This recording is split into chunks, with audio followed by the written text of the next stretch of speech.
Hey y'all, welcome to the Southern Appalachian Herbal Podcast. I'm Judson Carroll and I'm an herbalist. I'm also a wild crafter, a gardener, and herb grower. I'm coming to you from high atop the beautiful Blue Ridge Mountains of North Carolina, just a stone's throw from the Tennessee line, overlooking the Pisgah National Forest. Absolutely surrounded by the bounty of God's green earth. I spent most of my life wandering these mountains and learning about plants from the old-timers and all sorts of characters. On this show, we'll talk about herbs and how to use them, how to find them, how to grow them, how to make preparations. We'll talk about a lot of things. We can also talk about permaculture, homesteading, foraging, and living off the land.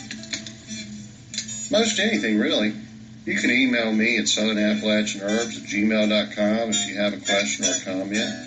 You can also contact me through the Grow Network, where I'm a regular contributor and a moderator for the forums. And my blog is, of course, southernappalachianherbs@blogspot.com. All right, y'all. I'm going to sit my guitar down and let's talk about herbs.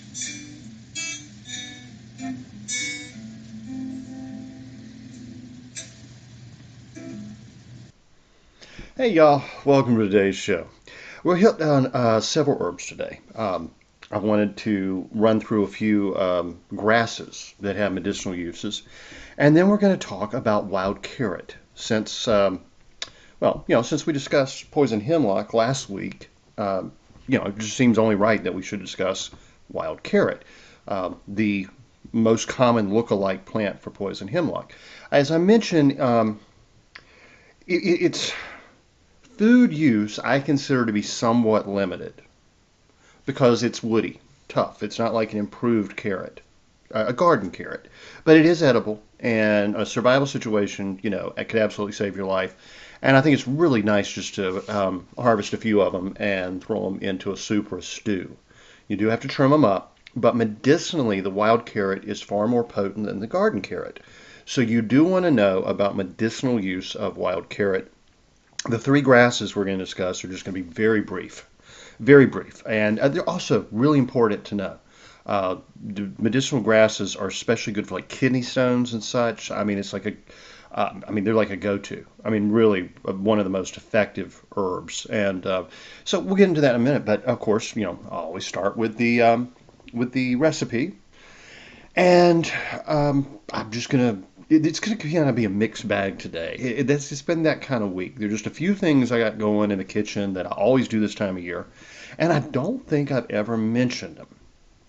I've been doing this show for 3 years now, and I am pretty sure I've never told you how to make these three recipes, but they, of course, are in my book, The Omnivore's Guide to Home Cooking, and the herbs come from the medicinal weeds and grasses of the Southeast. That's the book we're discussing right now. As always, my books make excellent Christmas gifts, so please bear that in mind. I want to mention I am still running the special. I decided to go through January 1. So if you forgot somebody for a Christmas gift, if you need something last minute, if your budget's pretty much spent and you just need to get a couple of inexpensive gifts for people, if you buy a paid subscription to my Substack newsletter, Judson Carroll Master Herbalist, and yes, I always give you the wrong URL. It's actually judsoncarroll.com. I mean, you would think I would remember that. So, I'm a little forgetful sometimes. So it's like the old stereotypical, like from a 1940s, 1950s professor, the absent-minded professor or something. Yes, I know, like, I have a head full of knowledge on herbs and cooking and music. I can talk for hours on the most minute, stupid trivia. I mean, literally, like last night I was talking with a girl about Lemmy Kilminster from Motorhead, and I'm just like, no one geeks out on subjects like I do. You know what I mean? But I forget where I put my keys. I forget my own name and birthday half time. I'm seriously. Someone will ask me my name, I'm like, or someone will ask me my date of birth, like, on the rare occasion I still get ID'd at a grocery store buying wine or something. And I'm like, I don't know. Let me pull out my license. I'm not kidding. I am like so absent-minded. It's ridiculous. if my dog, I got this little border collie. If he wasn't so persistent, I'd probably forget to feed him. But if I don't feed him, he comes and he stares at me and pokes me and looks at his dish. I'm like, oh, okay, yeah, okay, I need to feed you. So anyway, it is judsoncarroll.com, and the special is if you buy a subscription to the newsletter, it's $8 a month. I will send you 2 free ebooks, a $20 value for $8. It's just something I wanted to do for Christmas.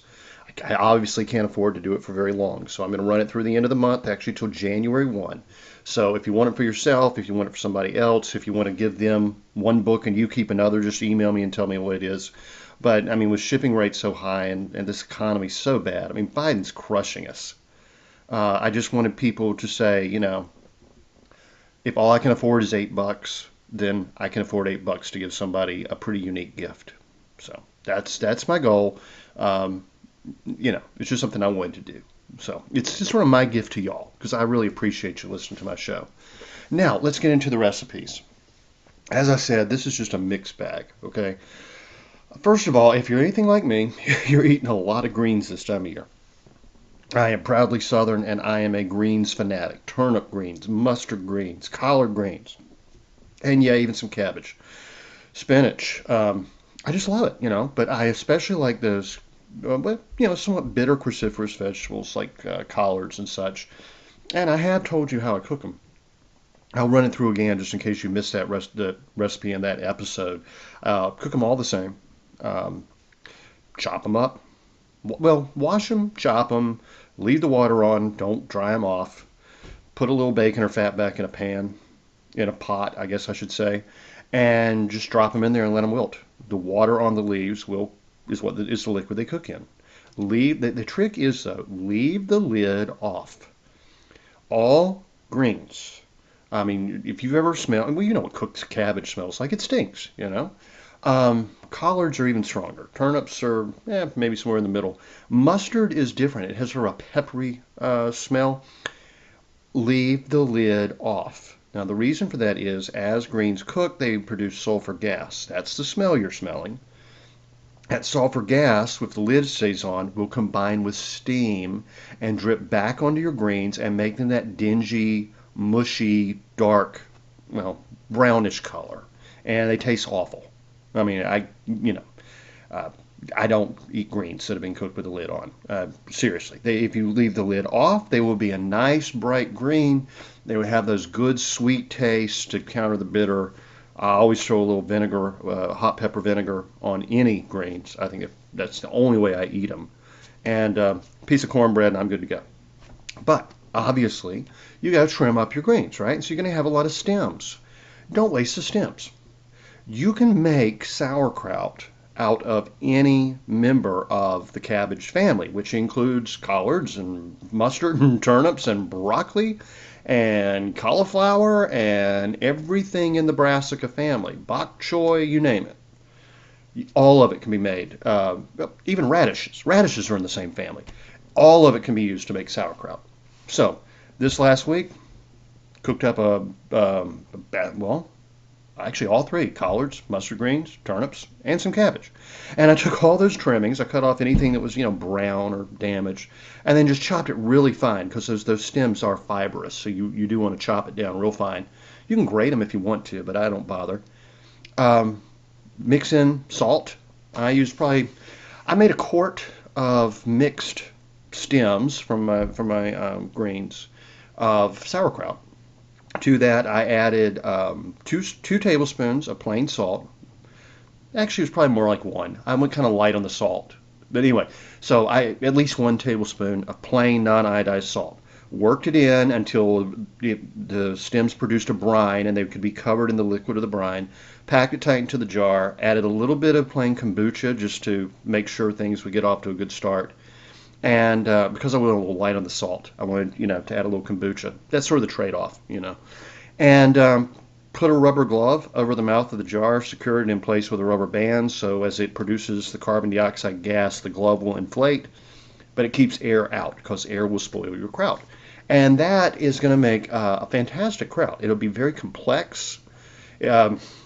If you've ever had pickled mustard greens from an Asian grocery store, like if you have a Korean friend, you know the flavor of mustard green sauerkraut. The turnips have a remarkable transformation when you ferment either the root or the tops of turnips. They actually have a sort of a funky bitterness to them, and it makes it really rich. They work really well together. And the collards as well. The collards will become mild and sweet, sweet, sour, salty, really nice actually. And of course, you know what cabbage sauerkraut tastes like. If you've never made homemade kraut, though, you may not know actually what sauerkraut tastes like. The stuff you buy from the store does not taste like homemade sauerkraut. Not at all. It tastes like vinegar. The real homemade sauerkraut is sweet and sour and salty and really delicious and super good for you. So that's one thing I got going. Just wanted to tell you about that. Also, every year I make limoncello. Limoncello is a Italian-style liqueur made with lemon peels. That's essentially it. But I make it with all citrus. I will make limoncello, orange cello, tangerine cello, uh, lime cello. I've done it all, and sometimes I just throw them all together. Yeah, seriously. All you do to make limoncello, which is actually rather pricey, get some vodka. Um, I use the same vodka I use for my tinctures. It's not a super expensive vodka, but it's a good quality, clean tasting vodka. It's the name of it is Bowman's, and it's one of the cheapest vodkas there is. But it's actually a really quality vodka. The lady whose family owns the distillery lives here in town, and she recommended it, and I tried it, and it's like get a lot of like rather expensive vodkas give me terrible headache. I mean, like I don't. It's not like I drink a lot of it or anything, but I mean, even really some of your more high-end vodkas really don't work for me. I mean, I don't like. I mean, vodka really shouldn't have a taste, but I don't like the aftertaste, the rubbing alcohol type flavor of it. I'm not a vodka drinker, for one thing. But yeah, it just like I have maybe two drinks, I don't know, a Bloody Mary or something, right? I mean, not a lot.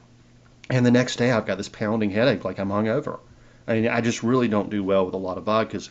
Bowman's, yeah, it's clean, it's smooth, and it doesn't affect me that way. I don't know what the difference is. I actually talked with a fellow at the ABC store, and that's alcoholic beverage control. That's what it's called in North Carolina, by the way. The state can sell liquor, and that's it. So we have the state of North Carolina can sell liquor and lottery cards, and if anybody else does it, it's illegal. So go figure that one. Anyway, my old friend Popcorn Sutton and used to rant about that a lot. If you ever saw the show Moonshiners, you might remember Popcorn. He was a buddy of mine. Anyway, so the guy said, well, it could be a matter of being made. I think it was Bowman's is made with corn and the other is like a mix of corn and barley, or it could have been the other was a mix of corn and barley, and Bowman's is made from barley alone. I cannot remember. But he said, try this one, and it was a pure corn vodka, and it wrecked me. I mean, it made me I felt like I had the flu. So I don't know. But I'm just saying, that's probably the cheapest, best quality vodka I know of. So I'm just saying, you don't have to get anything really expensive. I think a half gallon of Bowman's is something like less than $12. So I mean, it really is some of the cheap stuff, but it's actually quality. And I was, I was really surprised to learn that. And that's what I make my tinctures with now. I don't bother with Everclear or anything like that. I use just 80 proof Bowman's. Anyway, take your citrus. And right now I'm actually doing tangerine. I'll make some limoncello next week. And take the zest off. Try to get as little as the pith as possible. But if you have to, like if you got those little like mandarin oranges where the peel's so thin you really cannot zest it very effectively, don't worry about it. Just take your peels, seriously, wash them, peel them, pop them in a jar, cover with vodka. In a month, it will the lemons will turn the vodka bright yellow, the tangerines will turn the vodka bright orange, limes a very pretty like mint green. Then do equal parts simple syrup, which is nothing more than equal parts water and sugar. Mix it together. You go about, say, a pint of your citrus-infused vodka with a pint of your sugar-infused water, and that's limoncello. It's literally that easy. And if you do it yourself, it's going to cost like, I don't know, $5 for a quart.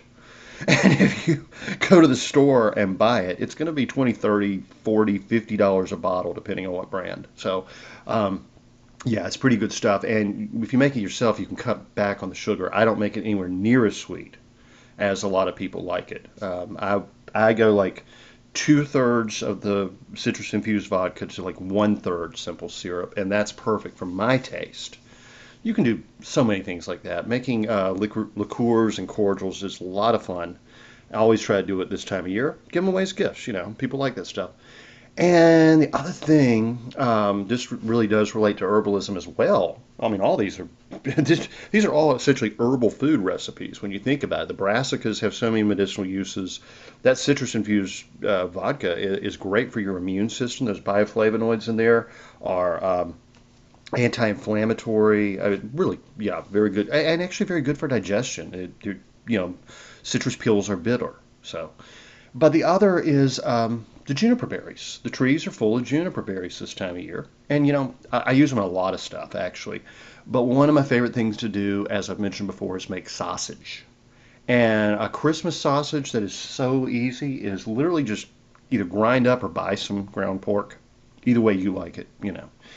Salt and pepper to taste. I always put in a little crushed red pepper, garlic powder, or fresh garlic and onion if you like. That just means you're going to keep it in the refrigerator and use it before the onion or garlic rots. It's common sense.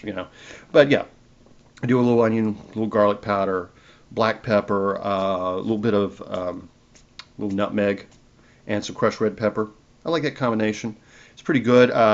Herbs like parsley, savory is a wonderful one. Marjoram, any herbs you like, and then a handful of juniper berries. And it's great. The juniper berries, not a handful, more like a tablespoon actually, they kind of cut the fattiness of the pork, and they just give it this really nice Christmas smell.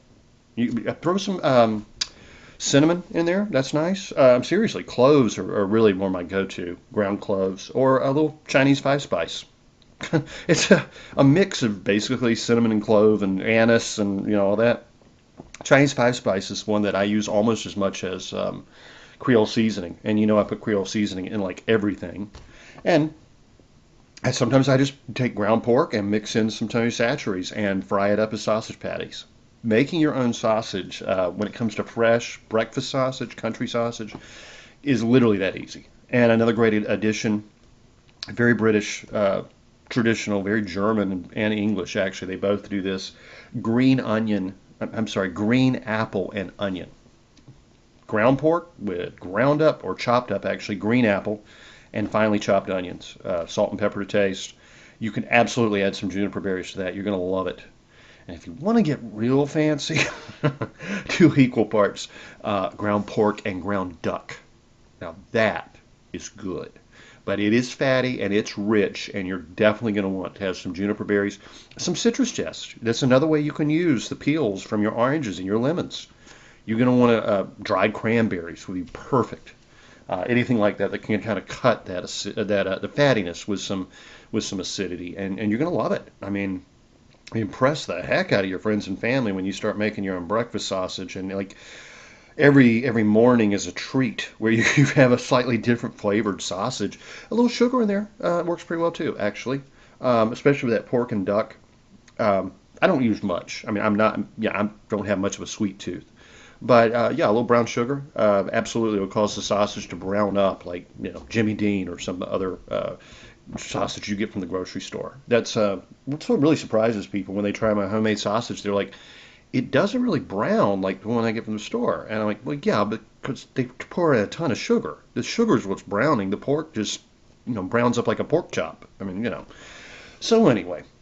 Now let's get into the herbs. And again, this comes from my book, Medicinal Weeds and Grasses. And the first one is Cynodon dactylon, Bermuda grass. It grows everywhere in North Carolina. I mean, it is like so widespread. Medicinally, it's also called devil's grass. I mean, people think of it as weedy. They don't like it. Wiregrass is a name for it. But yeah, Bermuda grass is everywhere. It's a New World plant. It's native, so I mean, it's not should not be considered a weed, but it is. People, they'd rather have some other kind of grass. I don't know. I'm not into grass. I'm not a grass guy. I would much rather have a clover lawn and a bunch of herbs and bushes and never have to mow it. I hate cutting grass, honestly. Now, my neighbor, actually my mom's neighbor down in Moore County, that man lives to cut his grass. I have never seen I mean, he is obsessed. He will cut his grass once a week, and every other day he's using a leaf blower in some way. I mean, it is insane. A nice guy. I love the guy. I mean, we hang out, we talk. He drives me nuts with that leaf blower when I'm visiting her. And I mean, he will be up at 6 in the morning, and I think he's literally drying his lawn, taking the dew off of it or something. I mean, any leaf that falls, any piece of pine straw that falls, he's out there with his leaf blower every single day. And I mean, it's just like, wow. And he'll do it, he'll wake you up before dawn doing it. Well, around dawn, he'll be doing it again like an hour later. Obsessed. And if it's not a leaf blower or a lawn mower, it's gas-powered hedge trimmers. I mean, it's like constant. I mean, if I had to actually have this guy as a full-time neighbor, I would probably take my shotgun and just go to his garage and start shooting all his power equipment. I am not kidding. It drives me nuts. I want to hear the sound of birds and the breeze. I do not want to hear a leaf blower or a lawnmower, but that's just me. I'm the same way about chainsaws. I cannot stand them. And I mean, most guys love chainsaws, right? I use them when I have to cut down a tree or something. But I can't stand the noise. I'm a country boy, and I always will be. In the words of, Don Williams, I'm just a country boy, and what do you do with a good old boy like me? What a great song. I know I'm getting sidetracked. If you've never listened to Don Williams, he was a country singer in the 70s and 80s. A lot of crossover hits. He was like the country guy that even people that don't like country music loved. And I mean, he did so many great songs. Great songwriter. Super laid back personality. But he did a song called Good Old Boys Like Me. And it's beautiful. And I mean, it's like I identify so much with that song. And definitely check out Don Williams. Oddly enough, he was probably more popular in Europe and Africa than he was in the United States. And in the United States, he was just another country singer. They love him in Australia, Africa, and definitely Ireland. Man, they went crazy over Don Williams in Ireland. But yeah, really fantastic musician, great songwriter. He did "You're My Bread When I'm Hungry," "You're My Shelter from Troubled Winds." That was one of his big hits. But yeah, "Good Old Boys Like Me" is just wow. I mean, that's classic. Or "I'm Just a Country Boy, Money Have I None, but I got silver in the stars and gold in the morning sun." Who doesn't love a line like that? I mean, if you like John Denver, but you want something a little more authentic, go with Don Williams. I've got nothing against John Denver, but I'm much more of a Don Williams fan. Much more of a Don Williams fan. I don't know if you ever saw Charlie. Charlie Rich, another one of my all-time favorites. He was a great piano player. He had a big hit in the 80s with Behind Closed Doors, but in the 50s he was a rockabilly guy. And I mean, he was really cool. And they called him the Silver Fox. He had this white hair, And a couple great videos on YouTube of him playing with Jerry Lee Lewis. You got to pull that up if you can get it. And seems like maybe Gary Stewart was with him and Mickey Gilley. I mean, it's just, some of the greatest piano players. Gary Stewart was another one that was just so good, but he was more hard country. Anyway, Charlie Rich was the one that was supposed to give Male Country Vocalist of the Year award to John Denver. And he didn't think much of John Denver at all. I know that sounds crazy these days, but he didn't think he was country. I mean, Thank God I'm a Country Boy is a classic. I mean, I even love that, and I'm not a John Denver fan, really. But Charlie Rich, when he got the note saying that John Denver had won the award, he, on national television, tore it in half and I think lit it on fire. I mean, it was, yeah, it was quite the insult. Anyway, let's get back to Bermuda grass. The root is used. Let's see. The root is used to make a tea, essentially, and it's diuretic. The extract is said to purge. This is from an old book. What am I reading? Resources of the Southern Fields and Forest, of course. So this is from the 1800s. Aperient and diuretic, the extract is said to purge like manna. Manna is a different topic for a different day. It's not the bread from heaven. There's actually a plant called manna. Anyway, he said it's eaten by dogs to procure vomiting, and the plant contains a nutritive principle. The roots actually can be eaten in a survival situation. But Plants for Future says medicinal use of Bermuda grass is reported to be alterative. That means gradually brings the body back to health. Anabolic, antiseptic, aperient, astringent, cyanogenetic. You know what? I'm going to give you the definitions for some of these words. We're getting back into that like archaic herbalist talk. Aperient means gently stimulating to evacuate the bowels. So it's a very mild laxative. That's all it means. And you think people would just speak plainly so others would know what they're talking about. But the reason they don't is it's called a barrier to entry. By using words like aperient, you sound really smart, like you know stuff. And so if you're an herbalist and you tell someone, it's aperient, and they say, what does that mean? Well, it gently opens the bowels. They're going to think you know what you're talking about. I see. Yeah, I don't get into that kind of thing. I'm very plain spoken. I think everybody knows that. But cyanogenetic. Cyanogenetic. Let's see what that means. I don't even know that one. Genetic. Giving rise to cyanide. Capable of producing cyanide. Well, that may be why it makes dogs throw up. I don't think Bermuda grass is terribly toxic or dangerous, but apparently it does have a cyanogenic property. Demulcent, meaning softening. Diuretic means that it helps remove excess fluids. Emollient also basically means, well, demulcent is softening and moistening, and emollient's just softening, I guess. Anyway, sudorific. Let me get a good definition for sudorific.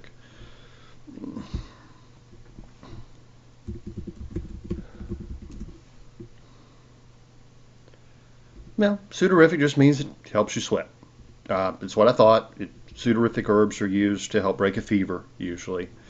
And what was the other odd word? Oh, vulnerary, which means wound healing. So we don't have to worry about that. Depurative. Well, let's see what depurative means officially.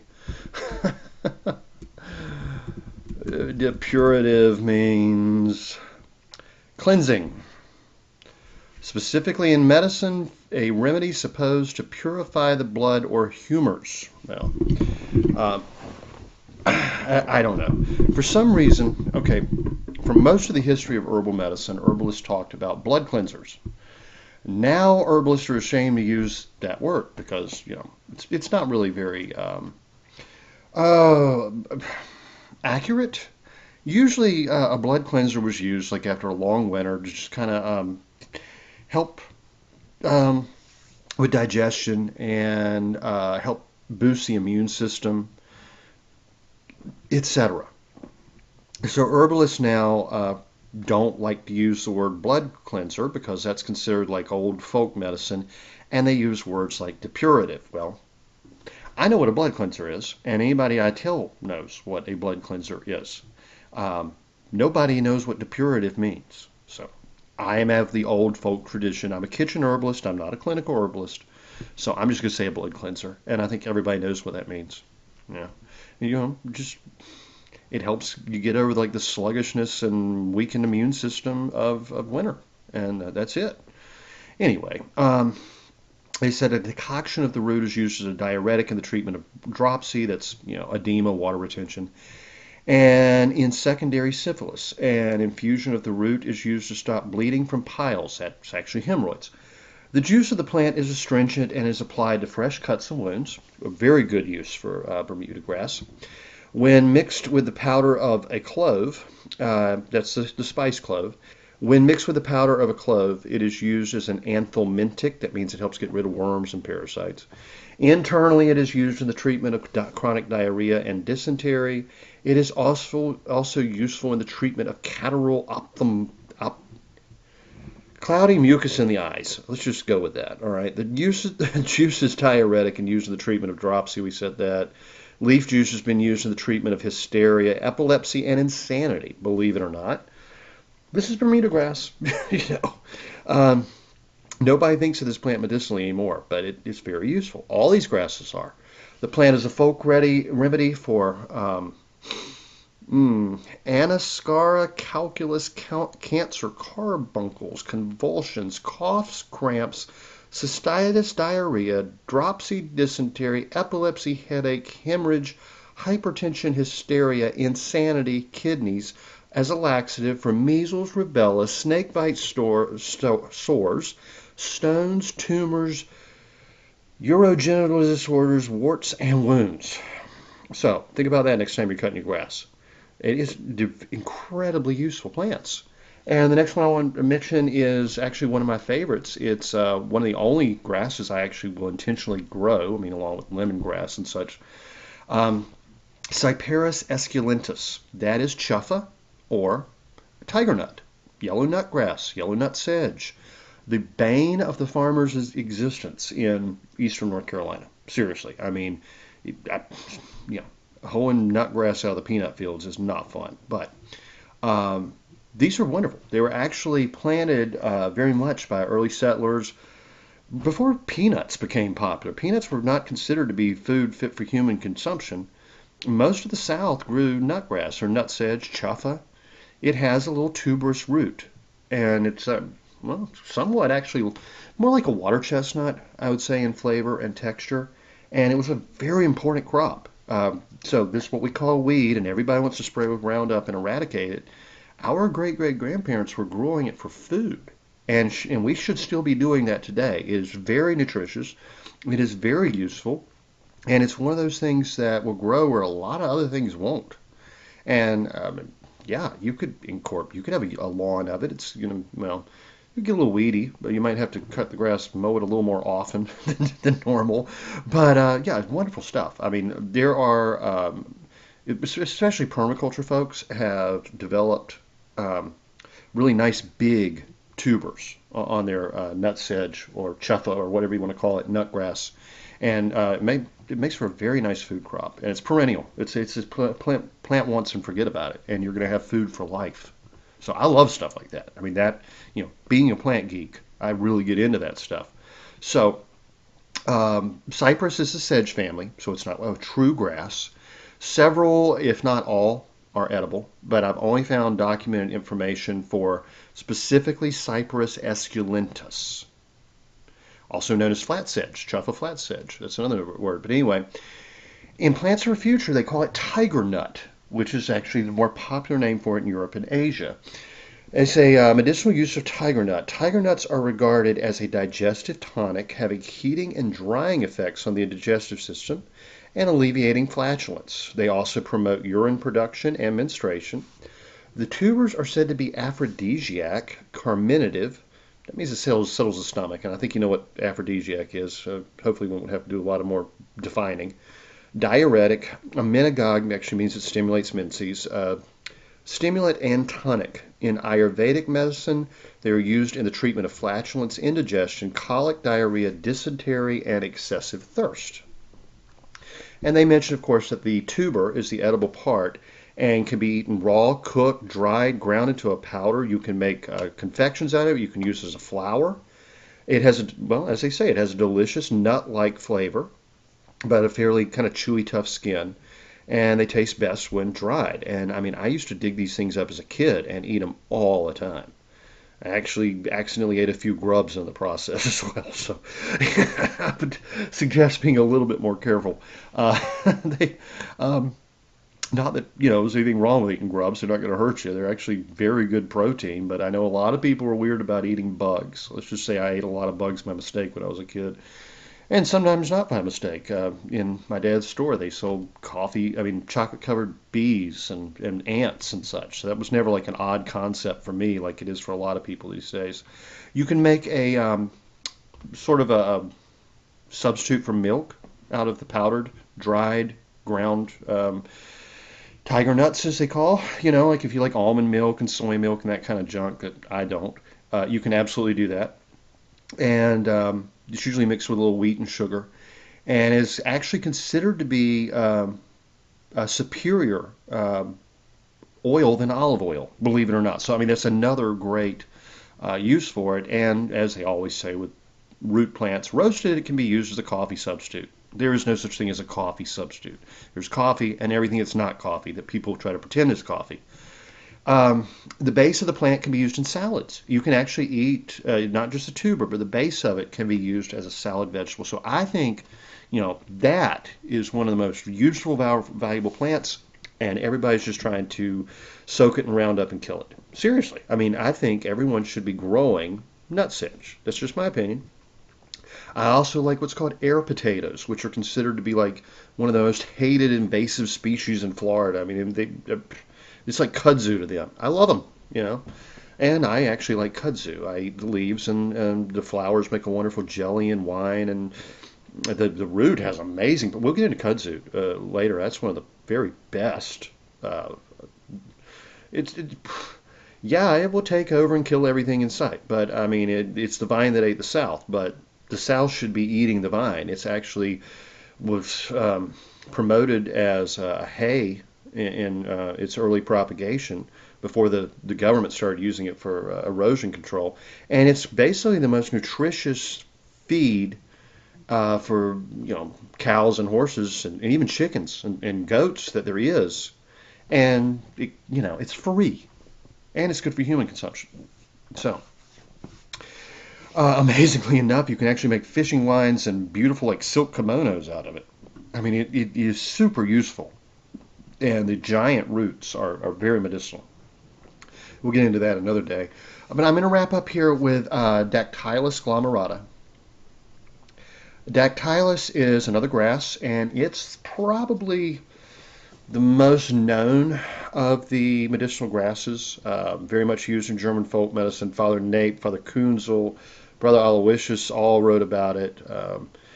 Gerard wrote about it in England. It's called catgrass, and it's like the go-to for bladder and kidney stones. So let's go through, and so many people suffer from this. And this is a little grass you can grow in your yard. You can put it in a pot. If you have this and parsley, you're probably not going to have trouble with kidney stones anymore. Add a little asparagus or an artichoke to that mix, and it's going to help a lot. Actually, plantain's really good. Dandelion, but I think catgrass may actually be the most effective of all. Gerard wrote, he said, if a plaster be made of this grass with hog's grease, it cureth the biting of mad dogs. So again, let's not give too much credence to rabies remedies from the 1500s, because, hopefully we never have to try it. Let's just put it that way. If I got bitten by a rabid animal, that's one I'm going to the hospital for. I'm going to a doctor as quickly as I can get there.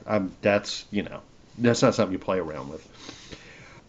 He said that it was wonderfully helpful for the running or dropping of the eyes, bleary eyes. Uses the juice from it is what he was using.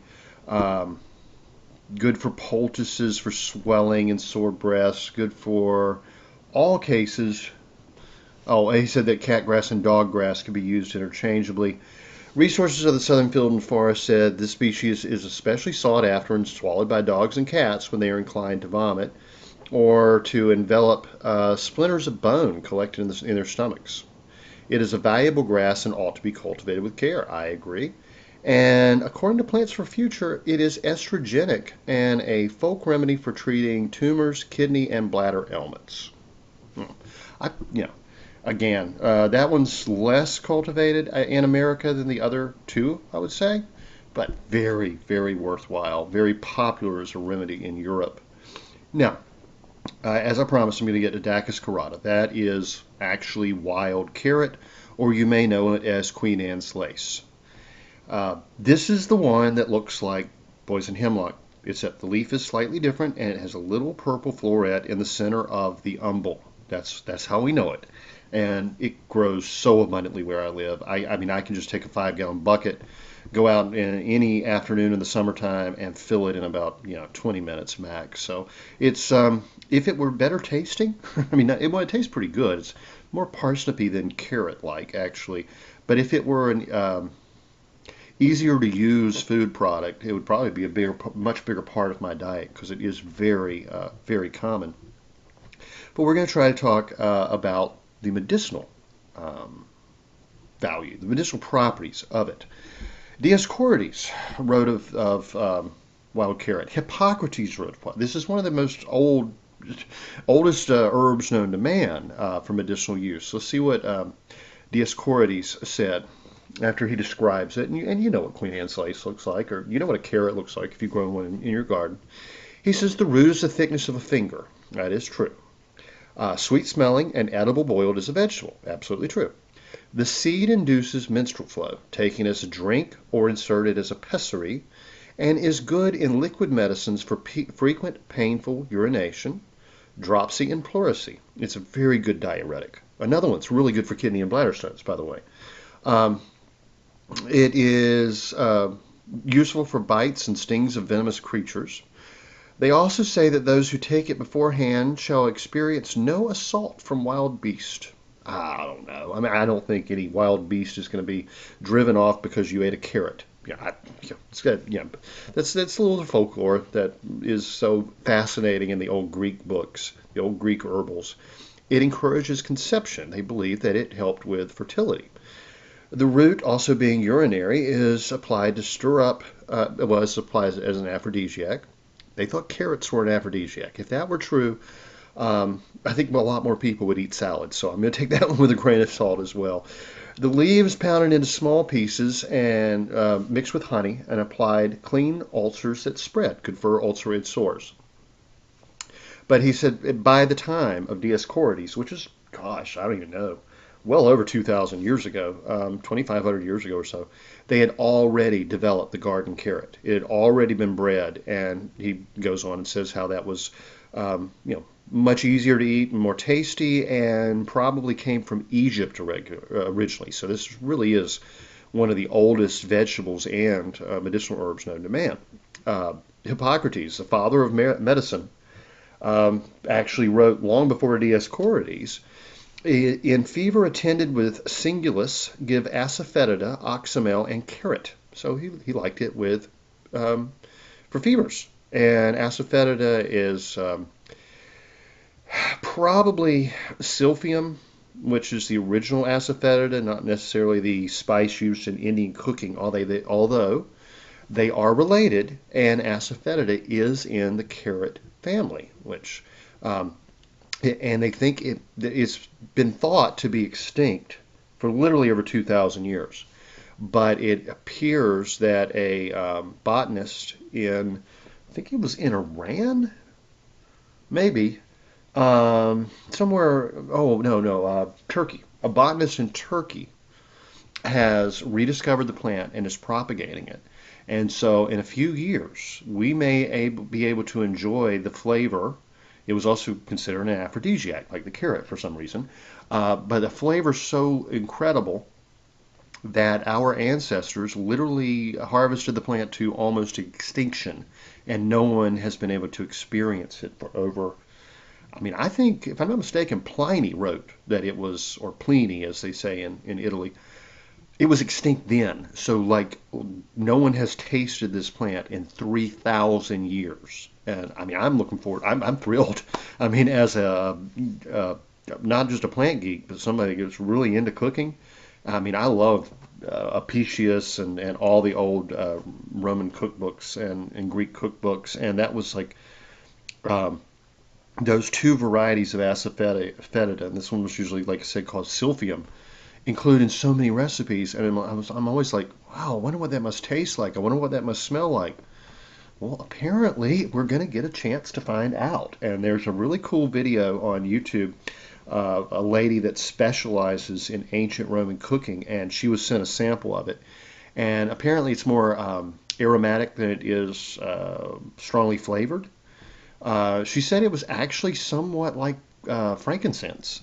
So it was more almost like a perfume that it gave to the dishes. I mean, I'm thrilled. I'm really looking forward to this. It's for a plant geek and a food geek, that's like one of the most exciting pieces of news one can possibly hear. That an ingredient that was so sought after to the point that it was like literally eaten to extinction, that no one's tasted for 3,000 years, may soon be back and available. And I mean, that's just wow. So, until that time, no one had even seen the plant. One was spotted in the mountains of Afghanistan in like the late 70s. It was thought to literally be extinct. So it's very cool. Anyway, he said that mixed with honey and cumin and made into a tisane. Um, it would induce sweating and a gentle sleep, and thick and acrid urine would be passed, or the disease terminate in an abscess. Give pine fruit and myrrh, and further a little oxymel to drink, and if they're thirsty, some barley water. So that was for fever and apparently some urinary issues, so that totally makes sense. By the 1500s, Gerard wrote of the wild carrot seed that it would open obstructions. So very good for, again, bladder and intestinal issues and such. He said the root boiled and eaten with wine, and the decoction drunk provoketh the urine, expelleth the stone, bringeth forth the birth, and procureth bodily lust. Well, he thought it was an aphrodisiac as well, but also very useful for kidney stones and such. And that's really if you got catgrass and you got wild carrot, you're pretty much set if you have a problem with calculi, as they used to call it. He said, the seed bringeth down the desired sickness, and is good for them that can hardly make water. It's diuretic again. It breaketh and dissolveth wind, which means it's good for flatulence and gas pains. Remedieth the dropsy, cureth the colic and stone, being drunk in wine. It is also good for the passions of the mother, and helpeth conception. Again, they thought it was good for fertility and as an aphrodisiac. And I don't get that excited about carrots myself, but whatever.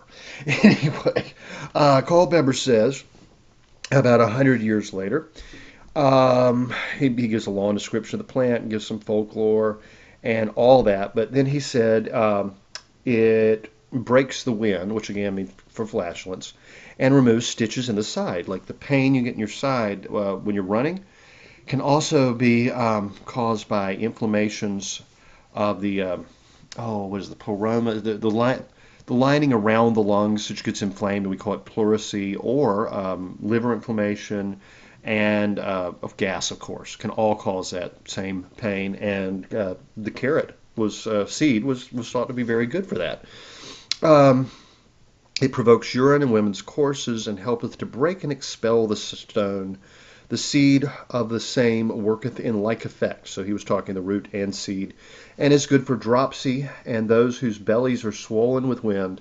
Helpeth the colic, the stone in the kidneys, and the rising of the mother, which I have absolutely no idea what that means. Seriously, you just have to guess at that one. And being taken in wine or boiled in wine and taken, it helpeth conception. And the leaves being applied with honey to running sores or ulcers do cleanse them. Miss Grieve, 1931, in a modern herbal, gives a great deal of history and how it was cultivated. The wild one is brown. The original garden carrot was purple. It was actually bred to be the orange that we know, um, as an honor to the king of orange. I think, yeah, it was Dutch, I think. Anyway, lots of actually very interesting history, and it's one of the most bred plants of all time. I mean, it's literally in its modern form, only in that form through a human intervention. I mean, it really is very interesting if you get into that. And it's one of the ways people learned about genetics and such. I mean, beans and carrots are essentially the foundation of our modern genetic sciences, which, I mean, yeah. Anyway, apparently it grew abundantly in the south of England. And let's see, I'll get to medicinal actions and uses. Diuretic, stimulant, deobstruent, which again means gets rid of obstructions. An infusion of the whole herb is considered an active and valuable remedy in the treatment of dropsy, chronic kidney disorders, and affectations of the bladder. She said that carrot tea was good for kidney stones and gout, and strong decoction very useful in gravel and stone, and is good against flatulence. The seeds are carminative, which means basically settles an upset stomach, especially with like a lot of burping and gas, you know. Stimulant and very useful in flatulence, windy colic, hiccup. It's an old remedy for hiccups, by the way. Dysentery, chronic coughs. The dose of the seeds bruised is from 1/3 to 1 teaspoon, repeated as necessary. So very easy to use, and I've found them useful before in upset stomach type conditions. Sometimes my digestion just gets really off, and fennel seed is an absolutely go-to. Carrot seed, they're all really good. Cloves, they all really help. American calamus is probably the one I use most. I like calamus a lot, and I've done a whole show on calamus. She said that they were at one time considered a valuable remedy for calculus complaints. That means kidney and bladder stones. They are excellent for obstructions of the viscera and jaundice, for which they were formerly considered specific. So if you went to a doctor and you had jaundice, you'd be given carrot seeds. Useful in the beginning of dropsy, also serves as an emmenagogue, which, as I've said, brings on menses. They have a slight aromatic smell and a warm, pungent taste. They are very nice, actually very much like fennel seeds, which are in the same family. Let's see, old writers tell us that a poultice made from the root was found to mitigate the pain of cancerous ulcers, and that the leaves applied with honey cleanse running sores and ulcers. In the Irish tradition, John Kehoe tells that the roots of the wild carrot were indifferent for nourishment. So again, I mean, he didn't really think of it as much of a food either. But medicinally said it would excite sexual desire, believe it or not. And if made into a powder and drunk with mead, they open obstructions of the liver, spleen, and kidneys, and are therefore good against all jaundice and gravel. The wild carrot is not unlike the garden carrot in terms of the seed he was meant. The seeds provoke urination, menstruation, and the breaking up of stone, and is believed to make women fruitful if taken often. A handful of chopped leaves boiled in 2 or 3 pints of milk or whey will expel the worst attack of gravel and ease urination. I think he meant whey, not milk. He said milk whey. So whey, is the sour lemony type liquid that is a byproduct of making cheese. And it also has some astringent properties. So anyway, the leaves and whey would help with gravel and ease urination. If the flowers are not available, you may use the root. Turning to German folk medicine, Brother Aloysius said, carrots cooked in milk are an excellent remedy for old sores, used as a warm poultice 3 times daily. The roots used for throat complaints, consumption, tubercular complaints. They are depurative, recommended for jaundice and fever. The seed powdered and taken in wine is used for stomach complaints, difficult urination, throat disorders, blockage of the liver and spleen, consumption, pneumonia, and coughing. So really important medicinally. In Poland, Soviet Nab tells us the grated root of wild carrot was applied to burns and ulcerated or inflamed areas to draw out pus. Interestingly enough, in a study by Joseph Rostlefinski in 1888, 95% of respondents indicated that they took the flower of this humble wayside plant to be blessed at the Feast of Our Lady of the Herbs, that's celebrated on the day of the Assumption, Feast of the Assumption, and is a true example of what, as a weed to some, is a treasure for others. I love the Polish herbal tradition. It's wonderful. It's just a beautiful tradition. In Russia, according to Igor Vilovich Zevin, the wild carrot infusion has long been used in Russia to treat chronic kidney diseases of the bladder, including kidney stones. They're also helpful in relieving urinary disorders, including cystitis and inflamed prostate. Prostatitis. I have trouble with that one. I'm glad they now say like BPH or something. My tongue gets so twisted around that one. And infusion of the seeds and roots is used to increase the flow of urine. In Russia, the boiled and mashed root of wild carrot, often prescribed as a poultice to treat burns, wounds, and cuts. A half teaspoon bruised crushed wild carrot seeds taken directly is considered an effective remedy in reducing flatulence and expelling intestinal worms. The American Eclectic Materia Medica, this would have been about mid-1800s, so wild carrot is diuretic, excitant, aromatic, and carminative. The seeds are diuretic, stimulant, aromatic, and carminative, and are used in nephritic diseases of the kidneys essentially, gravel, irritation, and inflammation of the bladder and urethra, suppression of urine, dysuria from blisters and other causes, gonorrhea, and dropsy. So, essentially, carrot seed was official medicine until the early 1900s, and they go on quite a bit about it. Jethro Kloss, writing, I guess, when was Kloss? 1920s? Yeah, I think. Said if carrots were used more extensively as a vegetable, they would prove of great benefit to mankind. Patients are often put on a carrot diet for a short period of time for cancer, liver, kidney, and bladder troubles. Carrots are very useful in dropsy, gravel in the bladder, painful urination, to increase menstrual flow, for expelling worms from the bowels. Grated carrots make an excellent poultice for ulcers, abscesses, carbuncles, scrofulous and cancerous sores, and bad wounds. The seeds of carrots ground into a powder and taken as a tea relieve colic and increase the flow of urine. The powder may also be placed in a capsule and taken twice daily with water. Carrot blossoms used as a tea are an effective remedy for dropsy and will effect a cure when all other means have failed. Wow.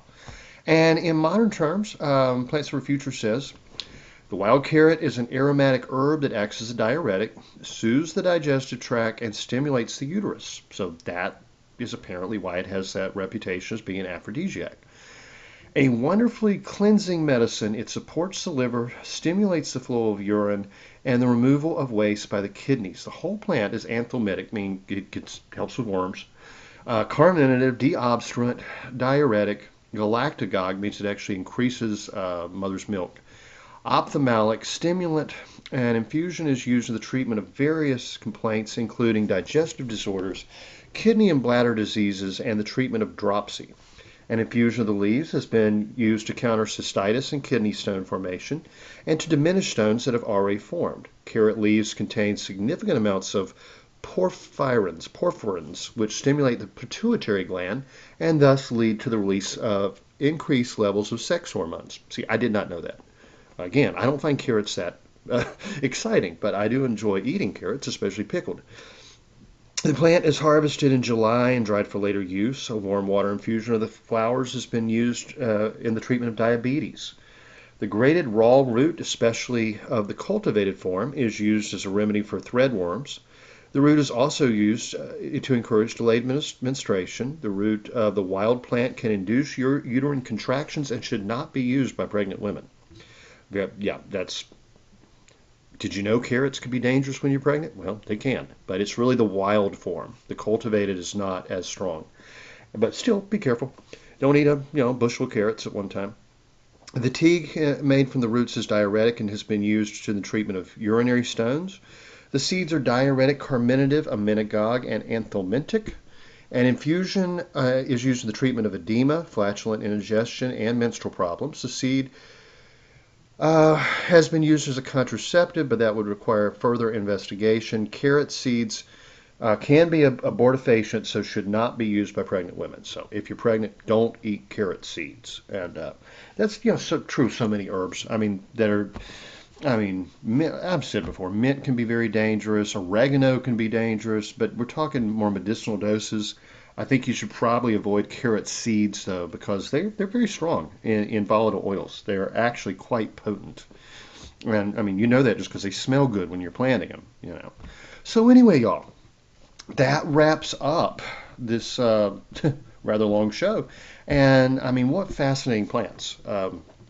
Again, usually considered to be weeds, but I guess I should have named this one the If You Have Issues with Kidney and Bladder Stones special, because all these herbs are so useful for that. And yeah, go make some sauerkraut and some limoncello and some good pork sausage and enjoy this wonderful holiday season. It's my favorite time of the year, absolutely. And buy my books. Make great Christmas presents. Don't forget that special I'm doing. It's only going to go through January 1. A subscription of even 1 month to Judson Carroll Master Herbalist or my Catholic newsletter, which is the Uncensored Catholic. And I'll give you 2 free ebooks that you can use however you choose. So it's $20 value for $8. You cannot beat it. No shipping charges. Perfect last minute gift, which is why I'm running it through January 1 in case you forgot somebody and you need something at the last minute. And I'm really pleased to be able to do this. I love to give more than I receive, especially in the holidays. And so this is giving me that opportunity. And I'm grateful to y'all. I'm grateful to God. I'm grateful to everybody for giving me this opportunity. It's fun. So anyway, y'all, have a great week, and I'll talk to you next time. The information in this podcast is not intended to diagnose or treat any disease or condition. Nothing I say or write has been evaluated or approved by the FDA. I'm not a doctor. The U.S. government does not recognize the practice of herbal medicine, and there is no governing body regulating herbalists. Therefore, I'm really just a guy who studies herbs. I'm not offering any advice. I won't even claim that anything I write or say is accurate or true. I can tell you what herbs have been traditionally used for. I can tell you my own experience and if I believe an herb has helped me. I cannot nor would I tell you to do the same. If you use an herb anyone recommends, you are treating yourself. You take full responsibility for your health. Humans are individuals and no two are identical. What works for me may not work for you. You may have an allergy, a sensitivity, an underlying condition that no one else even shares and you don't even know about. Be careful with your health. By continuing to listen to my podcast or read my blog, you agree to be responsible for yourself, do your own research, make your own choices, and not to blame me for anything ever.